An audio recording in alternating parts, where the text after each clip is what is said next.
finally releases Romance, and there's a brand new song all about Shawn Mendes, and there was so much Bachelor Nation news this week.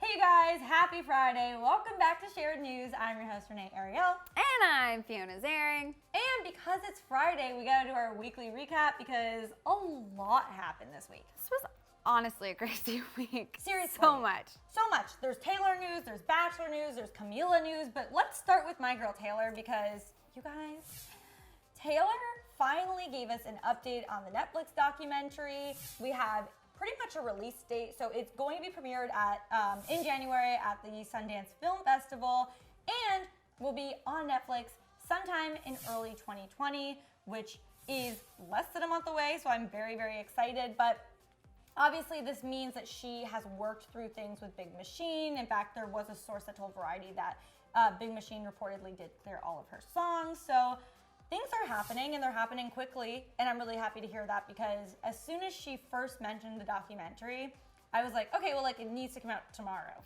But I was being realistic, and I thought it would be a long ways away, but knowing it's coming in early 2020 is very exciting. That could even mean February. Oh my God, it could. It could. I'm excited. It could mean the end of January. It could mean anything.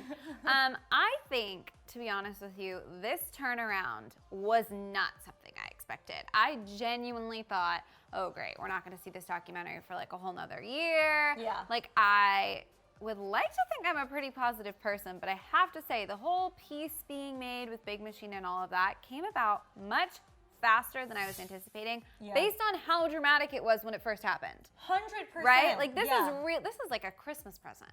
Oh, speaking of Christmas and quick turnarounds, you guys, Taylor Swift released a Christmas song called Christmas Tree Farm, because she grew up on a Christmas tree farm. And apparently she wrote this in like a single weekend. And she put out a video with her very adorable 3 cats. But she said that she didn't want to wait a year to release this, which I could imagine happens more frequently than not with artists that write any Christmas songs, because you probably write it around Christmas season and then have to wait because of promo and all of that. But since it's Taylor Swift and she can kind of do whatever she wants, she's like, I'll drop it now. And Taylor I'm really happy like, she did. I'm going to put one Instagram post up and this will be a hit by sundown. That's but enough. Seriously, it does make sense, because are you going to feel like super Christmassy in the middle of the summer? No. And then like sit on it for a year? Like, no. She probably like watched Love Actually and then was like, listen, I have a really good idea. I'm serious. Or was like looking back at all of the old family like photos and stuff that like inspired the music video. Who knows? She could have been sitting down with her mom, looking through old memories, and then the song just came to her. And I am so glad we get it this year. Yeah, me too. Honestly, I'm putting together my Christmas playlist now. I definitely have it like starting, but I think there's only like 8 songs on it right now. So I'm I can help you. Thank you. We'll do this after the show. But I'm very excited about it, and I think the song's super cute. The video was adorable. All of her home videos. I thought that was such a fun way to make a music video for this song, because Christmas really is all about family. So having all of her old family home videos was so sweet. So cute.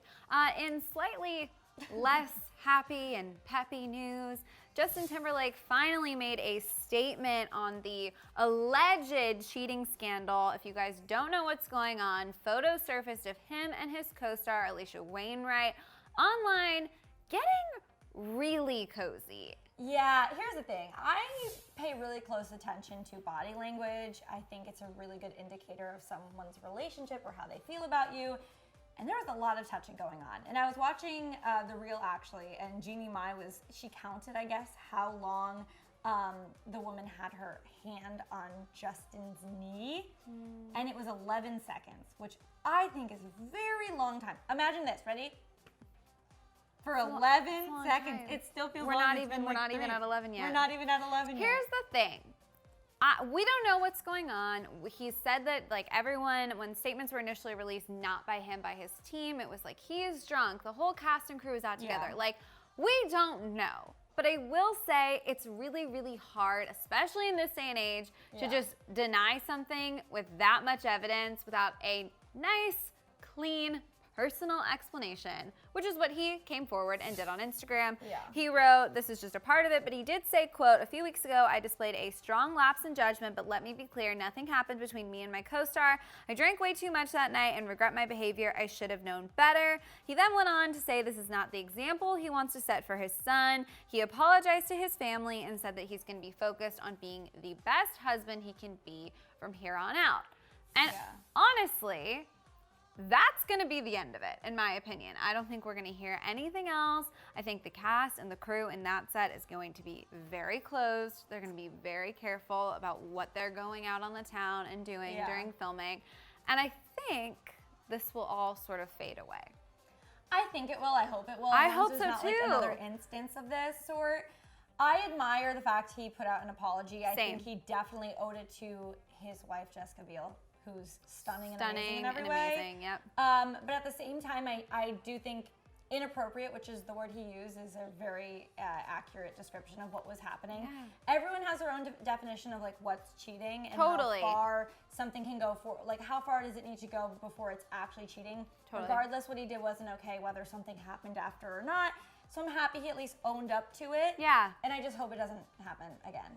I hope so too. Yeah. And I really, truly do hope that behind the scenes their family is happy and healthy leading into the holiday season because we love them. We love them. Love them. Yeah, but you guys, moving on to our next bit of news, which is actually a lot happier and full of love. Camila Cabello finally released her new album, Romance.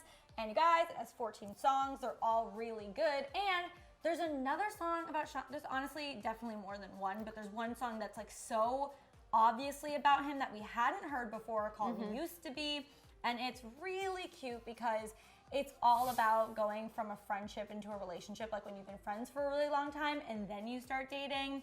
So the song's beautiful. The dead giveaway that it was about Sean, though, is literally the first line. She talks about kissing in San Francisco, which is the first place I think we saw them kiss and that they've talked about several times. So it's obvious it's about him. She could have titled the song The Sean Story. Oh, yeah. She could have pulled an Ariana Grande and just called it Shawn Mendes. That is the song. Seriously. But it's really, really sweet. And I think it's really great that, like, clearly she wrote this recently. Yes. Like, and she had been working on this album for a really long time. And I think it's special, like, just like we were saying with Taylor Swift, like, when you're inspired by something in the moment, I think it's really cool when artists can actually put that out currently. And it's not like 2 years later on a tour, they have to go back to that headspace. Like, it'll be really cool for her. I 100% agree with you. And I also think that's when your best work comes out. Because think about even going back to Ariana Grande when she released her album, 7 Rings. Like, it came after a few events that inspired her to write, that got her back in the studio, and that was her a lot of people would agree that it's her best work up to date. Totally.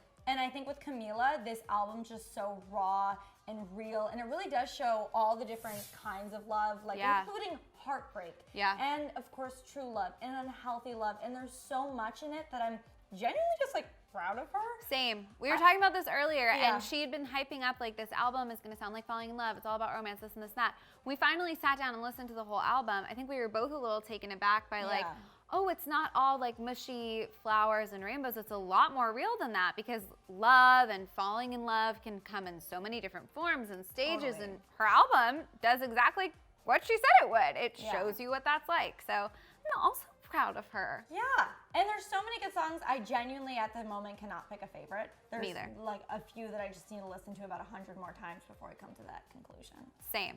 Okay, moving on. Olivia Jade made her return to YouTube this week after taking an 8-month break. She came back. It was a short video. It was let's just say not very descriptive. She alluded to the fact that there is not a lot that she can actually say legally right now about what's going on with her family. But she did mention that she really struggled with deciding whether or not to come back or what was the right time to come back.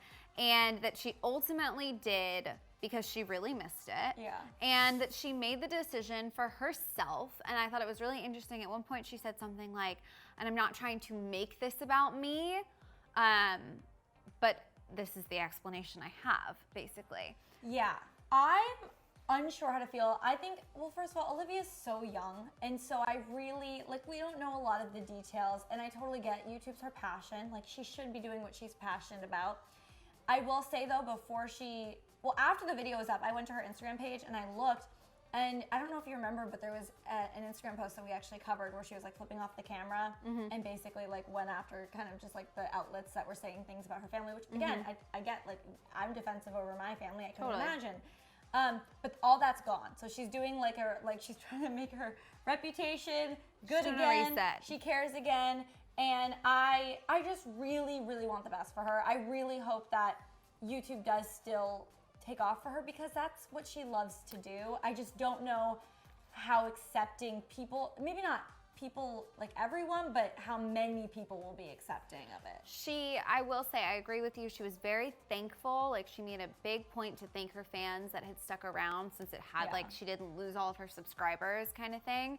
But I will say, at least the initial response to the video was very mixed. A lot of people just weren't sure how to feel about the fact that she was filming a YouTube video when her parents are going on trial. And I think there's sort of a generational gap. Like, the people that are parents and her parents' age can't even imagine how she could be making videos at this time in her life. And people that are a little younger are like, we share everything. Like, millennials put everything online. They talk about things they share with their followers. This is a different age. So the response has been very mixed. The big question, I think, across the board, though, is, so what comes next? Yeah. This is still going on in her life, so what is she going to go back to? Is it fashion? Is it beauty in the midst of all of this? Or is it life updates with a lot of edits? Like, what can she do, I guess, is the question. I hope there's a natural just kind of progression and it doesn't go straight from like this video to a very happy video. It is weird with our cancel culture right now. I think that we've like seen so many YouTubers get canceled. I do think people make mistakes. We also don't know how involved she even was in this.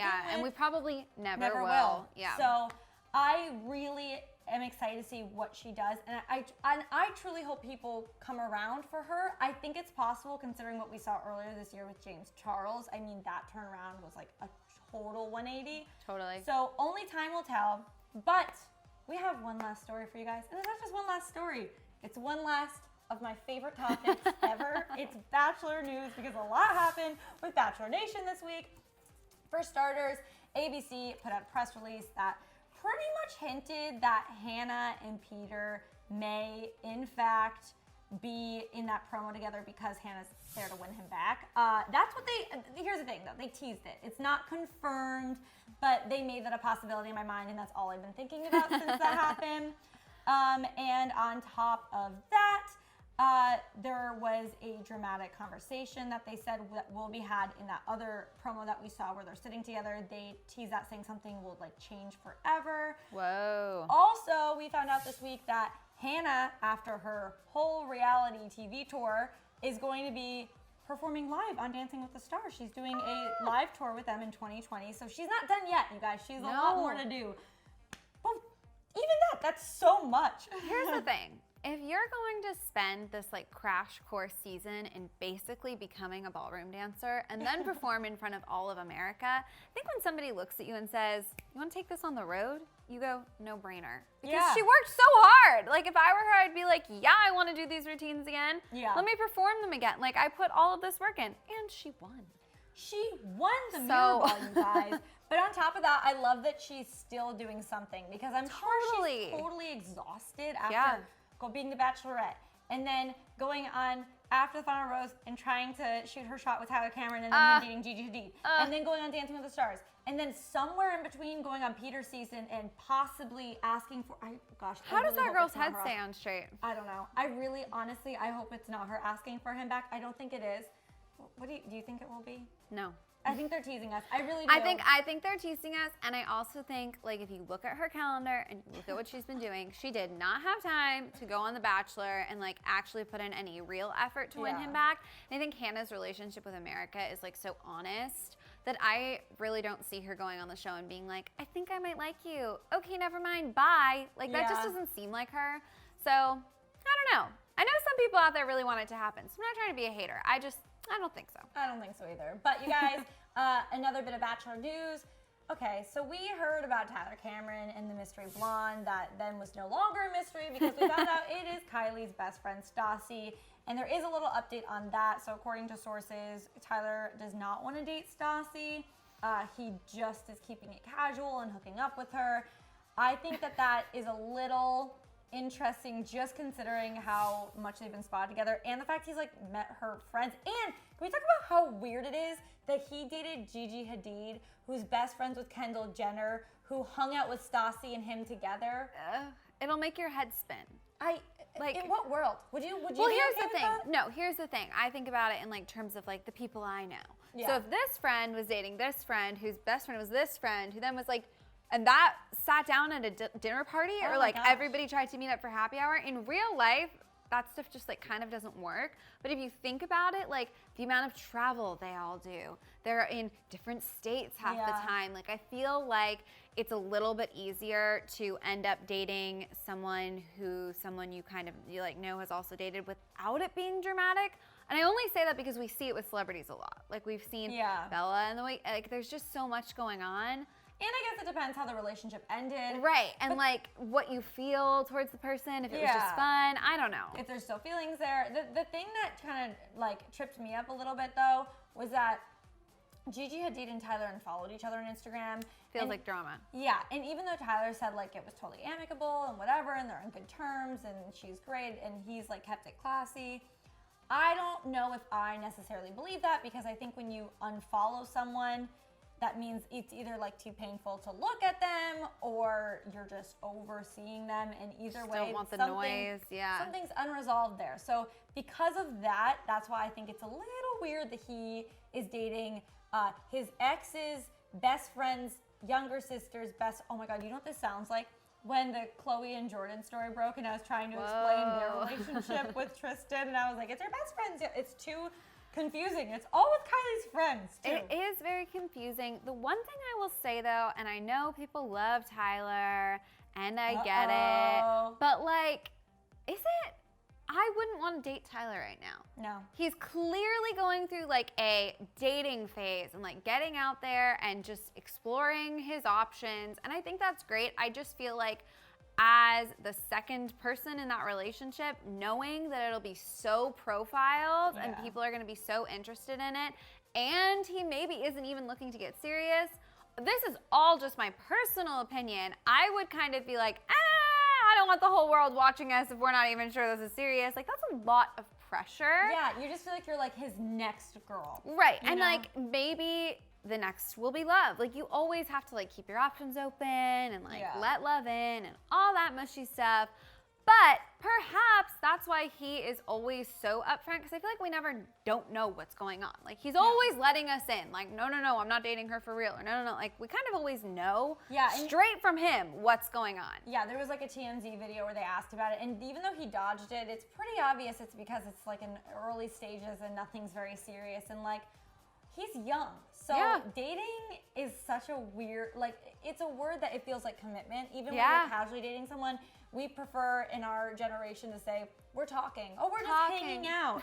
Like it's different. So I don't know exactly where they stand, but obviously they're hanging out a lot together. And hopefully they're happy. Hopefully that's all that matters at the end of the day. I mean, who knows? What do you guys think? Do you think that Stassie and Tyler are just going to stay casual, or do you think there's actually like a possibility there for a future? Let us know down in the comments.